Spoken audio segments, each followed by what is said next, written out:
Hill Airport Commerce Park Commission meeting to order. The first item on the agenda is our Pledge of Allegiance. Angela, would you lead us in the pledge?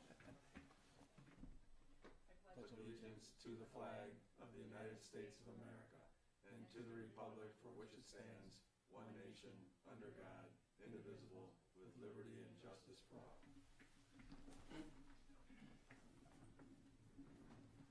Item number 2 is roll call. Mr. Moran is here. Mr. Rathel. Here. Mr. Van Oz. Here. Mr. Tanova is excused. Mr. Mans. Here. Mr. Hornby. Here. Mr. Filarski. Item number 3 is any additions or deletions to the agenda. Move approval as submitted. Motion by Mr. Rathel, supported by Mr. Mans to approve the agenda as submitted. All those in favor say aye. Aye. All opposed say no. Motion carries. Item number 4 is the approval of the minutes of the regular meeting of August 19th, 2019. Motion by Mr. Van Oz. Supported by Mr. Mans to approve the minutes as submitted. Any further discussion? All those in favor say aye. Aye.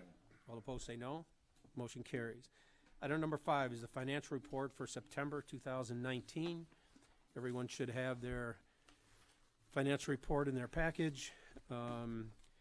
Our revenue budgeted for the year is $887,035.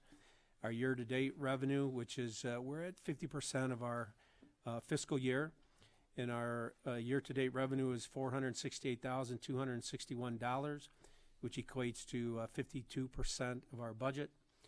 Our expenditures are budgeted at $887,035, and our year-to-date encumbrances and expenditures are $482,808, which equals 54% of our expenditures for the year.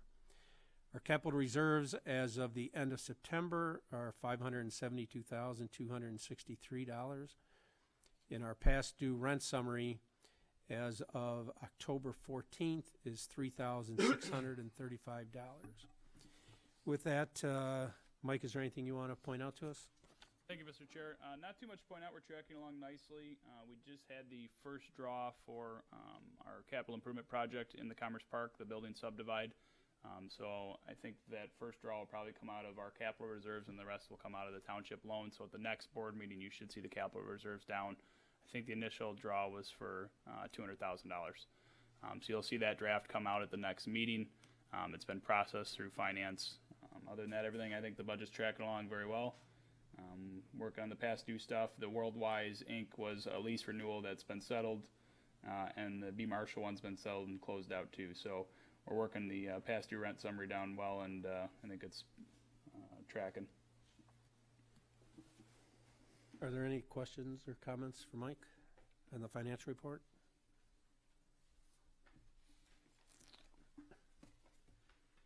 Hearing none, I'll entertain a motion to receive and file.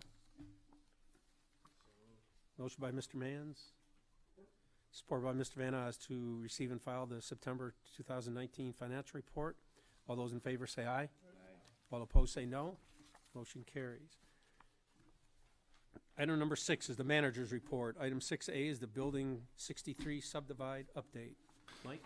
Thank you, Mr. Chair. Just a brief update on kind of the email I sent you guys last week on the construction process. Over the weekend, they did complete the installation of plumbing. So everything is stubbed in all the units for the bathrooms. If the tenant chooses to add one or elects to have one added, and we'll amortize it into the lease rate. So the plumbing's done. We're waiting for final inspection on that tomorrow. All of the studs are done except for a couple of aisleways, so we can still get scissor lifts kind of between the units as we do the electrical. All the furnaces are installed. The exhaust through the building still needs to be done. But we're tracking along very nicely for our December 1st. The only hiccup we've run into in the last week was we hit some electrical conduit in the floor, saw cutting for plumbing. So we're going to have to look at that, probably run a new electrical feed. They're not a major issue. The electrical subcontractor can fix that quickly. But that's about the only headache in the building subdivide. On the other side of the parking lot, the larger storage complex that we've been outfitting, the two projects there were the roof coating and, if you recall, repairing the electrical system. The electrical work has all been done. The building's repowered. I need to do some work on the fire suppression system in there, but that's normal maintenance stuff. The only headache we're having in that building is making that roof watertight at this point. The gutter still has several leaks in it after the roof coating's been applied, and the north wall of the facility has a leak there as well. So we're chasing 3 or 4 leaks. The contractor is still owed $80,000. I've made it very clear that the airport will not release any further funds until we're delivered a watertight roof. They've been out 3 times so far to try to make that repair, and I've kind of am at the point where we'll give the contractor a deadline where if, you know, they're not delivering the product at a certain date, then we're going to have to find a different contractor that can deliver and retain those funds. So we're moving along with that. That's really kind of the one headache on the whole project. It's not at a position where it's going to prohibit the use of that as a storage facility. It's not, the roof itself is not leaking in numerous locations all over vehicles or anything like that. They're very centralized and they're kind of off to the side. So it's workable for the time being, but we definitely need to get that facility watertight before wintertime fully arrives. So I'll be taking some action there and keep you guys in the loop. Thanks, Mike. Any questions for Mike? Hearing none, we'll move on to item number 6B, which is the Army Corps of Engineers project update. Stop your presentation here for a second. I just wanted to show one drawing here. I'll see if I can zoom in a little bit and kind of show you a little bit of the headache of the project. So the Army Corps, as we've noted and kind of kept the commission in the loop on, has been out doing some additional investigation on 3 locations. We've had a public meeting on this that was held here at Township Hall that some residents attended to get some more information. So now the Army Corps is out actually doing the testing. The 2 locations are really not an issue logistical wise for the airport to allow testing to. One of them is down at our seaplane base. The other one is kind of back in the woods off our closed nature area that we allow limited access to. So those are very easy, but I wanted to show you the Hangar 2 facility is kind of the one that is an issue for us that's been ongoing and just logistical coordinating with the Army Corps. This is a diagram of our Hangar 2 facility, and you can kind of see all the dots there in the different locations. See if I can actually show you the graph there. So all these, the darker blue lines are additional boring samples that they have already put into the floor. And the one headache I've had and tried to coordinate with them on is, if you can see all of the yellow dots, all these yellow dots on your screen, those are proposed vapor pins. So what they would do is basically drill, it's about a 50-cent piece size hole in the floor or substrate, whatever's in that facility, and they put a little pin in it, and they can pull that pin and take vapor readings. The issue came when they wanted to do one in every office in our Hangar 2 facility. I think it was a total of 32 borings. Now that is a lot of holes in our floor, and those offices are mixed with carpet, tile. You know, I have a lot of questions on repairs. So just, this is kind of an ongoing headache for the airport. We want to make sure we're protecting the tenants and being safe, and that the Army Corps is delivering us a safe location. The initial readings from the hangar and the testing samples appear to be safe for occupancy. But there are some other issues that are indicated, which they're already aware of in the groundwater and things like that. At this time, they don't think anything's leaving the site. That's what they're kind of trying to determine. All these goals are trying to determine the limits of the contamination that potentially is left behind from the Navy. So that's why you see so many samples, is that they're trying to establish the extent of the contamination in the area. So that's why they want to do office spaces, which they've worked together with us to reduce down the number of pins. I think we've gotten it down to 20. Most of them are, the hangar's not, you know, the end of the world. We do have a high-end airplane in there, so the tenant's been good at coordinating with us, but it is a logistical headache. I had to give the contractor a very hard time on restoring that property back to original. You can imagine drilling the blue dots. These ones are larger bore samples for water and air quality, so that's more of like a 6-inch diameter hole. I mean, that's a large hole into the floor of that building, and the dust generation's high. So they did not initially restore it to what I would expect, so we gave the contractor a hard time, discussed with the Corps, and they've done that. But I just wanted to make you aware of the challenges and some of the sampling that they're doing in our building, and again, trying to, it's a balancing act of making sure we're protecting our tenants while also, you know, having a tenable building with their operation to make sure of that. So just wanted to make you guys aware. If you have any questions, definitely feel free to ask, or I can give you a tour of the building and kind of show you what they're doing. But basically, again, just trying to establish the extent of the contamination. Most of it varies from, there used to be 2 underground storage tanks here that have been removed. And then inside the building, you'll see this pit and this pit. This was a sump pit used by the Navy that was in there. and this pit was used for propeller machining, so they would redo a propeller in there and have solvents into the pit and things like that. So it's more of a groundwater issue, and then we also want to make sure that we don't have any vapors coming up out of that groundwater and into the building for our tenants, which at this time, their testing is indicating not. But obviously, if we ever run into an issue, with that, we'll make sure we take whatever actions possible to protect everyone. Mike, when they finish testing, if they find whatever, are they going to take corrective action to correct? Yes, they're required to. So, that's, if you look at the cost, a lot of these testings, they have their protocols and standards that they have to follow. I think that they easily could have dug up and remediated whatever issues were in the hangar at this point and not gone to the extent that they have on, investigating, the extent of it, but they have their protocols, and I understand that. I mean, it's the federal government, so they need to make sure that, there isn't other contamination in there and that it's left there from the Navy is their other concern. So, but yes, they are responsible for remediating all items left behind. Mr. Rathel. Mike, is that going to also give a baseline for where the site is at a specific date and time? Obviously, it can't go back to when we took it over. But how would they determine whether it was something left by the Navy or coming back and saying this happened since 1971? Right. So there was some question there for a little while. From a legal standpoint, I've had a call with our attorney to them, and they seem to have backed off the interest in trying to prove or show that there was other contamination contributed at that site at this time. So I think our legal staff is happy with that. They can test for chemical composition, and everything I've seen on the testing results indicates TCEs and things that were used during Navy era. They have not found, from my discussion with the scientists that are over there doing the investigation, they have not found any chemicals that would show that it wasn't there during the Navy time. So it's very hard to carbon date, or they do have a new device, I guess, that's been out in the last year or two that is more accurate at dating contamination, but it's not 100%. Okay. Any other questions for Mike? Thanks, Mike. We'll move on to our item number 6C, which is our marketing plan update, and that's Angela.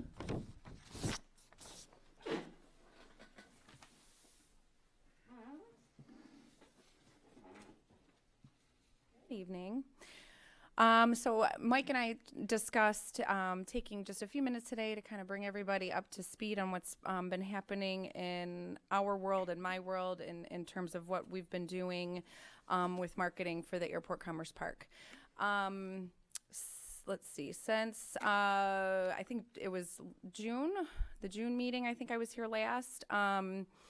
Just a recap, 6-month summary kind of from January to July, discovery and assessment of the department, just kind of, even though I've been in the office for years, just kind of bringing myself up to speed with the properties and things that go on in this world, and rebranding and determining a message and solid logo, updating that, establishing somewhat of a framework, a beginning for marketing and outreach goals. I organized and hosted a fly-in with some of the airport advisory folks, coordinated ads and info with Groseal Profile, and set up some events. Did a tenant newsletter to bring them up to speed on all of the construction items that were getting ready to happen out on the runway and in the hangar, and a small Island Fest presence. Since that time, so that was about 6 months, and since that time, for the last about 3.5 months, we kind of revisited some objectives and really kind of honed into 2 specific objectives. So we could, last meeting, I think we were talking about really putting together something attainable, something that would represent what we were doing, something that could be quantified. So we took a look at leasing out those Building 63 spaces. I worked with Groseal Today to come up with a feature editorial. So if you can look at the Groseal Today, she and I did an interview, and we worked on photos. I kind of wish I would have put a little bit more of a press release together, because she did refer to it a little bit more often as office space. But during the interview, I spoke to her about the fact that we have office space available at the airport as well. We have all of these different leasing options, and that's where the initial ad comes from when we discuss 180 square feet on up to 70,000. So we have something for everyone to an extent. I worked with today on advertisement and the Groseal profile, both the seasonal issues, posted to LoopNet, Craigslist, various social media groups. And from that came a lot of, just FaceTime, face-to-face prospecting, networking with folks out in the community, talking to people, answering questions, those kind of impromptu visits, phone calls, emails, things of that nature. Did do some cold call prospect generation. We kind of discussed some alternative uses. I came up with a considerable number of ideas, some of which we thought might work, some that don't look like they're going to work, but just kind of tried to do something a little bit creative, other than personal use and storage. It's all fine and good. Their lease is still coming in, but we, kind of want to do something a little bit creative. So I'm not giving up hope on one or two of those. And then just correspondence with the local print media, Trenton Trib and Island Beacon. There's an article coming out soon in there. And the Groseal Grant, I just worked with them before we were able to secure some of the leases that we've secured. So, and then connect with the community. So we kind of made this a little bit more broad-based than what we had originally looked at. But that, we included consulting with the designer to reproduce the NAS logo file. So in the past, you have patches, you have pins, but we didn't have anything on file. So I worked with the graphic designer to kind of recreate that so it was an updated, usable file. Partnered with an apparel company, a local one, to produce the logo tee and the golf shirts. I have a couple of those just to give you an example. So these are the tees. I don't have the golf shirts. We're kind of limited supply and sizing, but if we have some that might fit, then I'd be happy for you to wear them. But so we have the logo there, and then on the back we put the NAS, so that it's just kind of, in remembrance of it. So they are going to house a link so that if someone's interested in ordering some apparel and the golf shirts are included, then we can use that link to post it on our updated website. So that going forward, it's a little bit easier. Somebody doesn't have to come in between 9 and 5 or go over to the airport hangar. They can click a link. T-shirts are big business right now, and it's a great, easy way to market out in the community and kind of create that sense of Definitely community. kind of gives us an online presence. I would say I do regularly, several times a year, get requests from out-of-state people who have visited, want a little more of a memento to keep with them. That's something, boom, we could drop ship that has the NASGI logo right on it and kind of fits that need. Or we have we could take a credit card that way. Yeah, we have an older vet that can't make the trip up. Kid wants to buy a shirt for him, something along those lines. That's always kind of, I have personally in the past shipped shirts and go to the UPS store and get a label just to do that for a vet. But this kind of definitely takes the burden right off that and can drop ship a shirt anywhere. And they're great partners for doing things like that. And they've worked with a lot of other groups. I think it'll be really nice once we get it up and running. There's also on Facebook, and I brought this up before, there's for the Navy folks that were stationed out here, there's a big representation on Facebook. So that's another great way to it's simple, easy, but keep that link out in front of them. And so then they're connected with that stuff. So, we would still have to do a certain amount of shipping with the patches and pins and things like that, but that's just kind of a start. And then we printed airport logo koozies for Ladies Night Out, because Ladies Night Out is apparently the next big thing. And since we're doing that on Macomb, we get bags and we put things in bags. And so I figured, hey, that's a great little easy, cheap representation. And then a print banner at Four Corners as well.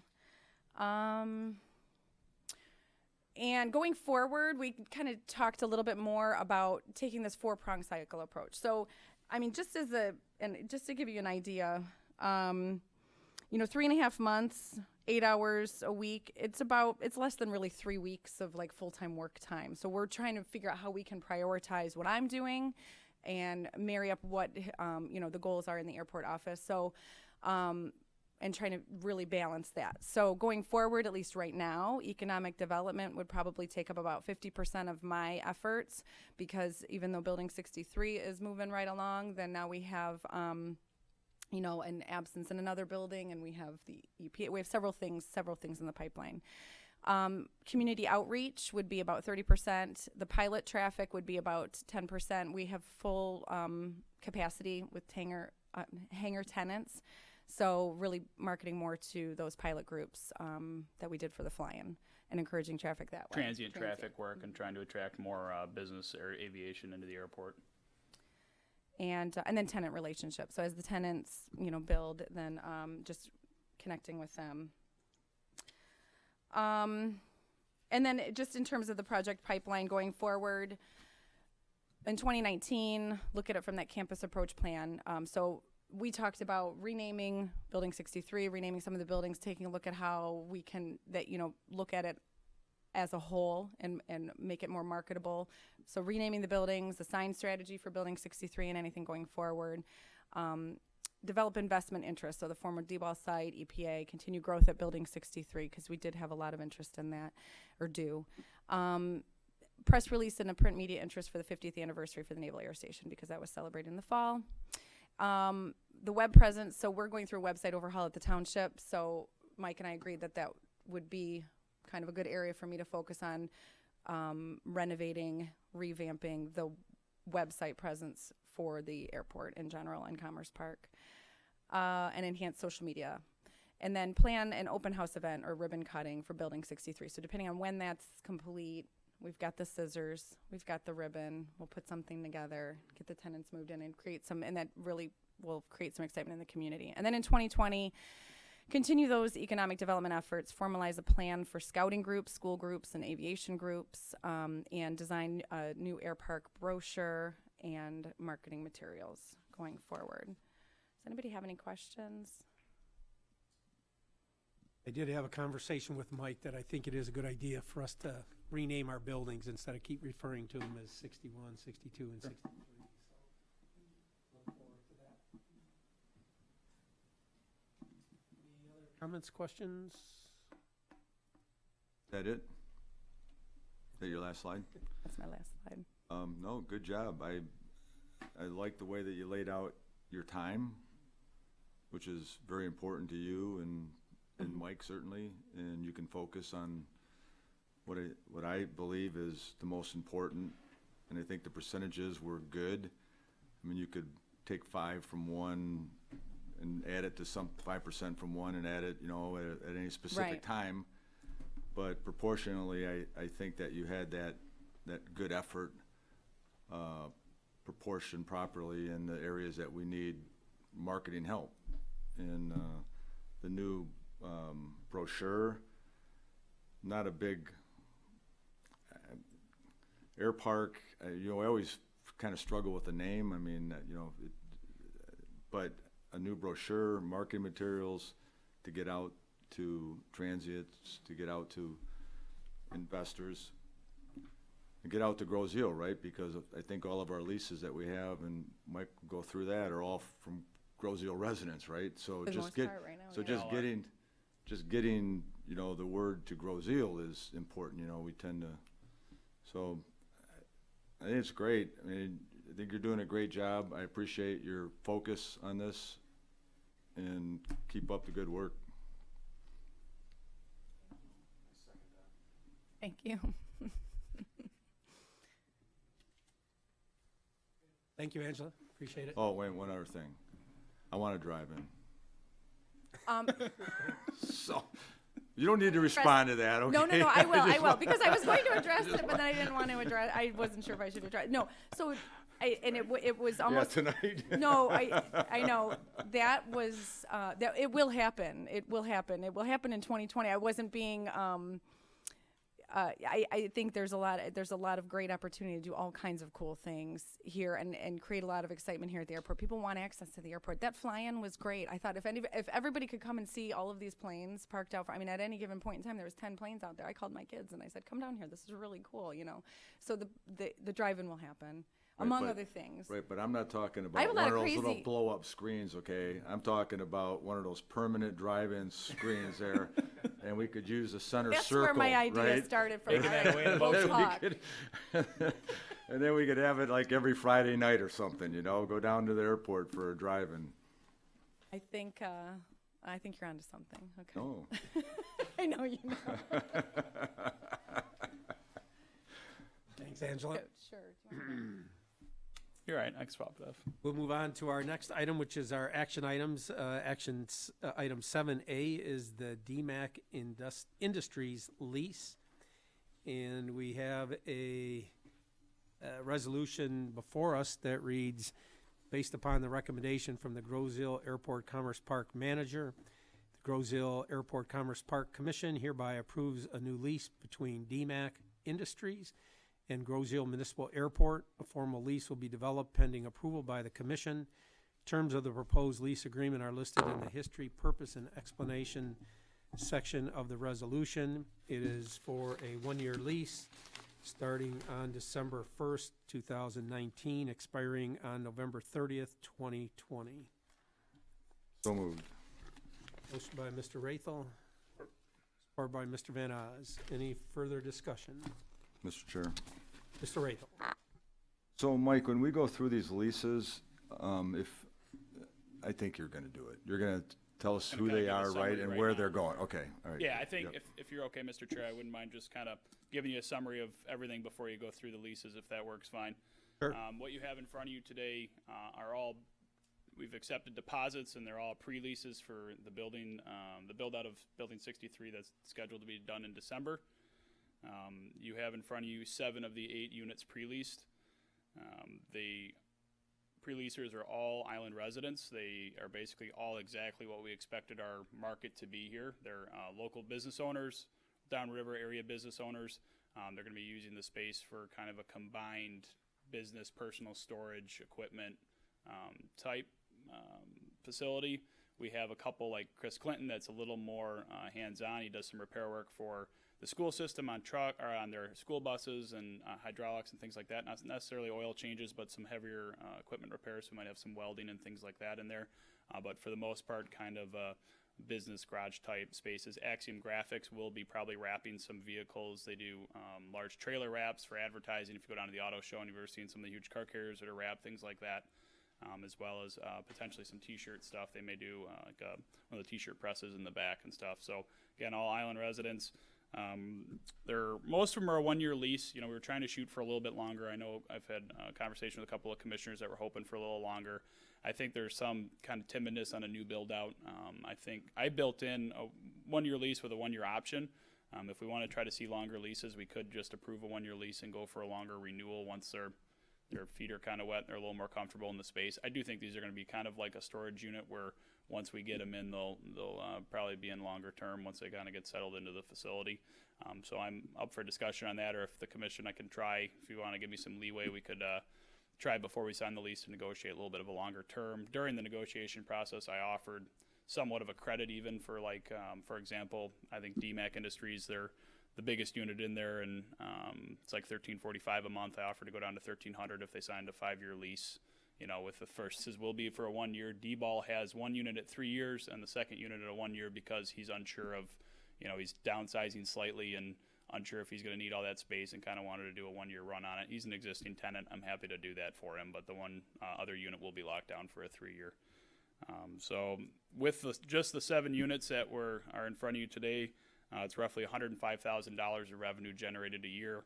We've got a little over $40,000 of debt tied to that is owed for our township loan. So you can see, you know, we're $60,000 right now to the good for the airport. It's roughly a 12% increase in our this year's revenue next year. So a 12% increase in our total revenue, you know, with a little less than half that. What is that? About a 4 or 5% increase on the expense side. So this is a great addition for the Commerce Park. I think I want to congratulate the commission. I mean, I think we hit the nail on the head with what we expect our market to be. I hope to have the 8th unit leased out next month before our December opening and be able to report to the township board that we have a full building pre-lease. So that would be the dream, and excited to kind of keep moving forward with that. The couple things I think I need to, and possibly the commission needs to look at moving forward with these leases are just some of the rules need to be buttoned up. We need to look at signage. Do we want to do kind of a combined sign on the roadway with a sign above each unit? That's something I need to get into here in the next 2 months and kind of establish a little more of the boundary with the leases on what we're going to allow or not allow. And I know Mr. Hornby and I have talked about maybe discussing with our attorney, our standard boilerplate lease doesn't necessarily have any use clause in it. I don't know if we want to get a little more specific in the uses of that. So that's something I'm going to talk to the attorney about and have a conversation and see if he's got some boilerplate that we can throw into our lease and maybe modify and have a little more coverage there. So I've got a couple comments. First, I would be in favor of just signing a 1 year lease with no option. Okay. And at the end of that lease, then try to negotiate a longer-term lease with each one of the people, assuming they want to stay. I also think it is about time for us to look at that lease. Just in general, I think that lease is probably 10 years old. I don't know that we've had it updated. Maybe we have, I just don't remember. But I think it's time that we do review that lease, and maybe Mr. Hornby, yourself, and whoever else wants to be part of that should probably look at that lease, probably the whole thing, you know, paragraph by paragraph. I believe it was either 3 or 4 years ago. Let's go back and look at the exact date. I sat down with the township attorney and did a review on the lease, and then we also did the review. If you remember, that was when we started picking up a lot of the miscellaneous income and special events and things like that. We came up with a license agreement instead of an operating agreement. So we actually switched what type of legal document we were giving to, you know, the user at that time. So we retooled those 3 or 4 years ago. But I think the license agreement is good for what we have in the hangar space for photo shoots and things like that. But I do agree. I think we need to look into the lease a little bit more and add in a clause or two to make sure, especially, I mean, we're getting into a multi-tenant situation here where, you know, we need to make sure we got something that sticks to all, and we're covered. So. On Mr. Rathel. the signage, does anybody have like a thought on that, to give Mike some direction, as far as individual signs on a building or just a marquee sign? I thought, if I can make a comment, I think maybe both. Do some kind of a marquee sign out by the road that gives them some frontage and visibility, and then maybe give them a size restriction sign on the building directly above their unit. You know, we could do like that east wall on Meridian. I mean, there's some trees there and some transformers. We're going to cut all that out anyways to dress up that area. But we could do just, you know, everybody gets a sign on that east wall for Meridian, but that's still a good ways off the road. So I just don't know. My thought was to do some kind of a marquee on the road, and then as well as a dimensional sign above each unit at a restricted size. You know, obviously they can't go outside their little boundary there.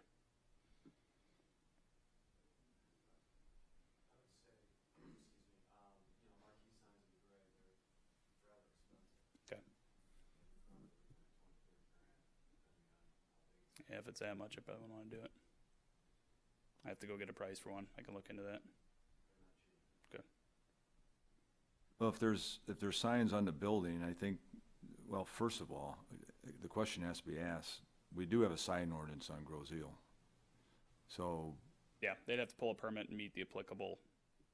Maybe that's just where we leave it, right? I agree. And not do a marquee.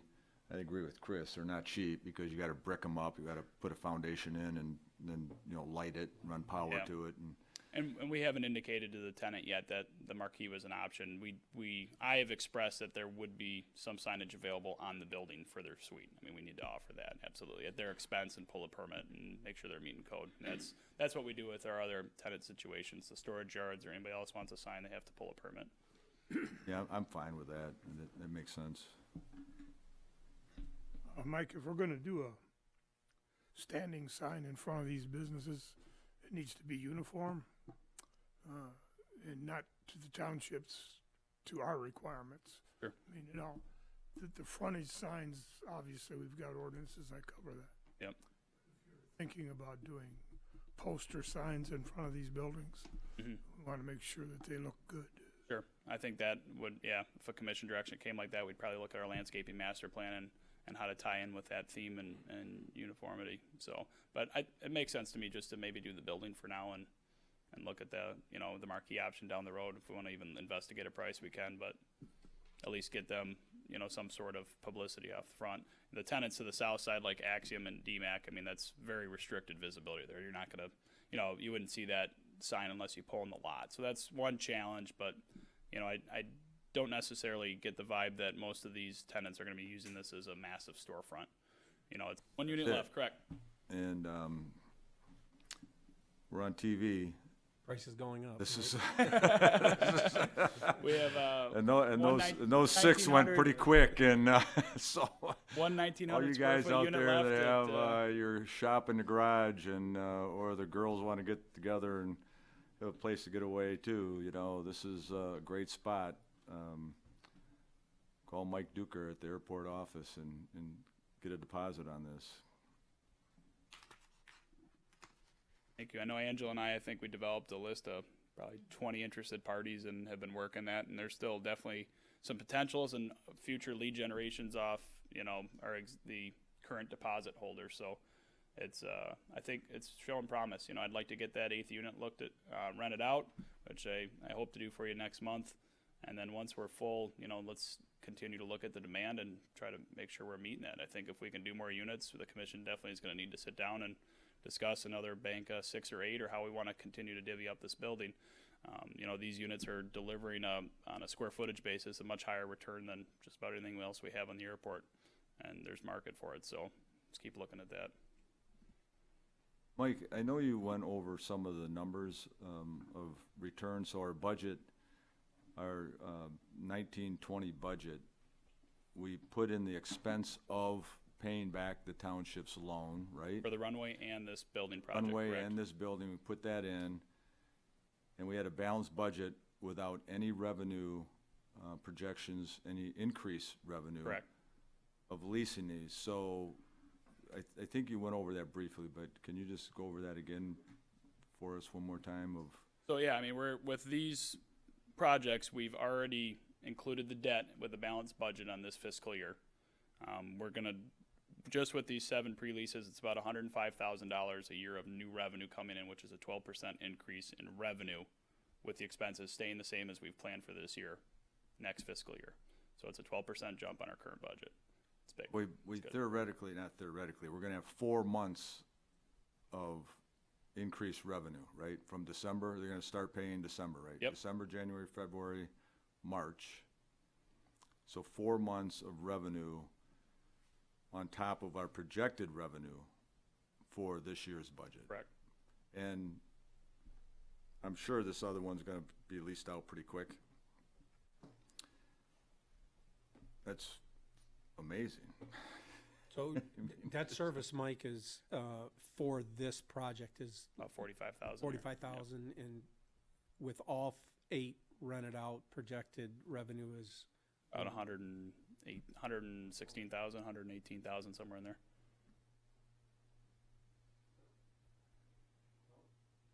like it was a good decision. Yep. Now, Congratulations to the commission. assuming we can keep them all rented. Yeah. But I'd like to congratulate you and Angela for a good job of getting these leased out.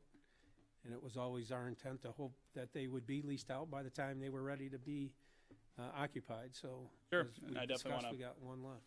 Thank Angela. From a marketing perspective and the lead generations, 4 of these units are existing tenants, or 2 of them are existing tenant, and Chris Clinton was a lead off of another tenant. The other 3, DMAC, Expert Mechanical, and Axiom, from asking where they found out about us, they're directly associated with Angela's marketing. So, those 3 tenants are directly, related from her work. So I want to thank her for generating those leads for us and definitely helping. Good job.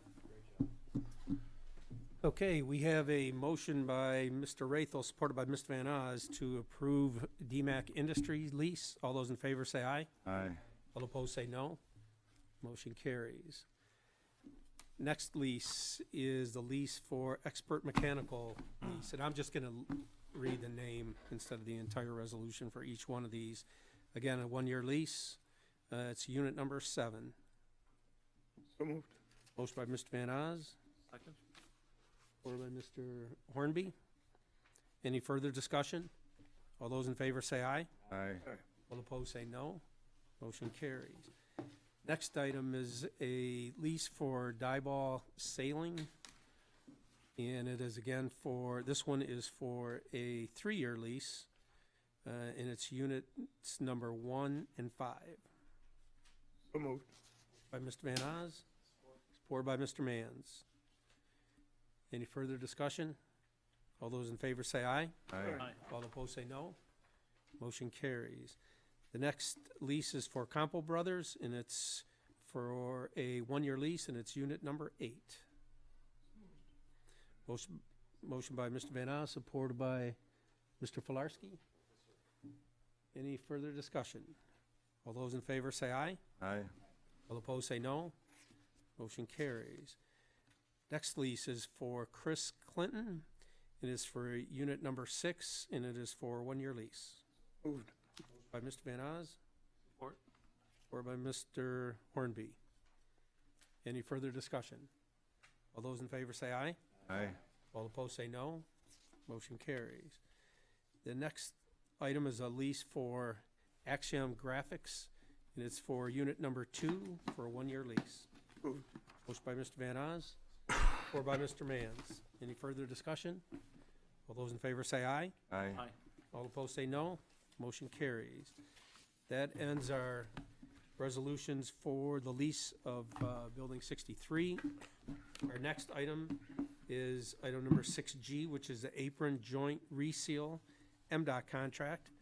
And we have a resolution before us that reads, based upon the recommendation of the Airfield Commerce Park Manager, the Groseal Airport Commerce Park Commission hereby recommends that the Groseal Township Board authorize Michael Duker to sign contract number 2019-1020 and federal project number B-26-0025-3318 between MDOT Aeronautics and the Groseal Township for the rehabilitation of the airport apron.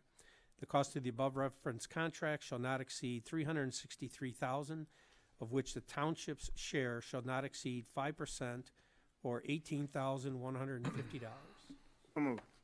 By Mr. Van Oz, support by Mr. Filarski. Mike, under discussion, anything you want to add? Thank you, Mr. Chair. Just, it's kind of a rubber stamp. I sent that email to the commission a little while back. We had an opportunity to get this project done. It was budgeted for this fiscal year. We had an opportunity to get it done before winter with an opening that the contractor had. The state was kind of very slow to review our bids, the bid specs and the results from them, but did recommend that we move forward with the lowest bidder after review from our engineer and our engineer at the state. The township board has already approved this, so it's kind of just the dates are moved around. We needed to get the final blessing from the commission. They have started some work today on this stuff. We budgeted $15,000 for this project and another $5,000 for another project for the design of a taxiway.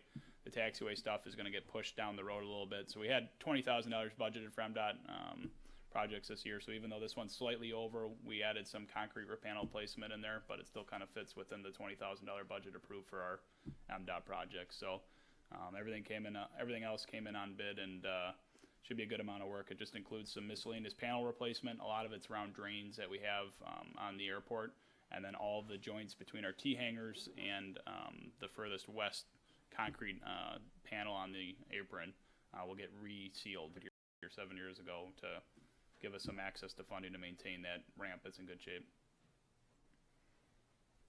Any questions for Mike? Mr. Chair, Mr. Rathel. 2 things. This went out of order with the township Correct. board approving it before this commission. However, with that said, this commission looked at this project early on. We had it in our budget. We approved it.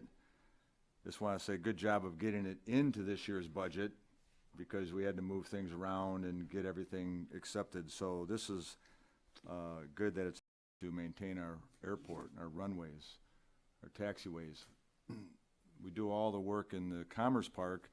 We think about tenants and helping them and increasing revenue, but we never lose sight of what we are. We're an airport, and we look at ways to maximize our dollars with matching federal and state grants. And this is another example of how we focus on that to make sure that we have a safe airport. So with those 2 things, Mike, good job of getting this money and getting it done this year within this budget. Thank you. Any other comments, questions? Hearing none, we have a motion by Mr. Van Oss, supported by Mr. Filarski. All those in favor say aye. Aye. All opposed say no. Motion carries. Item number 8 is our subcommittee reports. We have none tonight, so we're going to move into a closed session for item number 9 to discuss the tennis center lease. I'll entertain a motion to go into closed session. Motion by Mr. Van,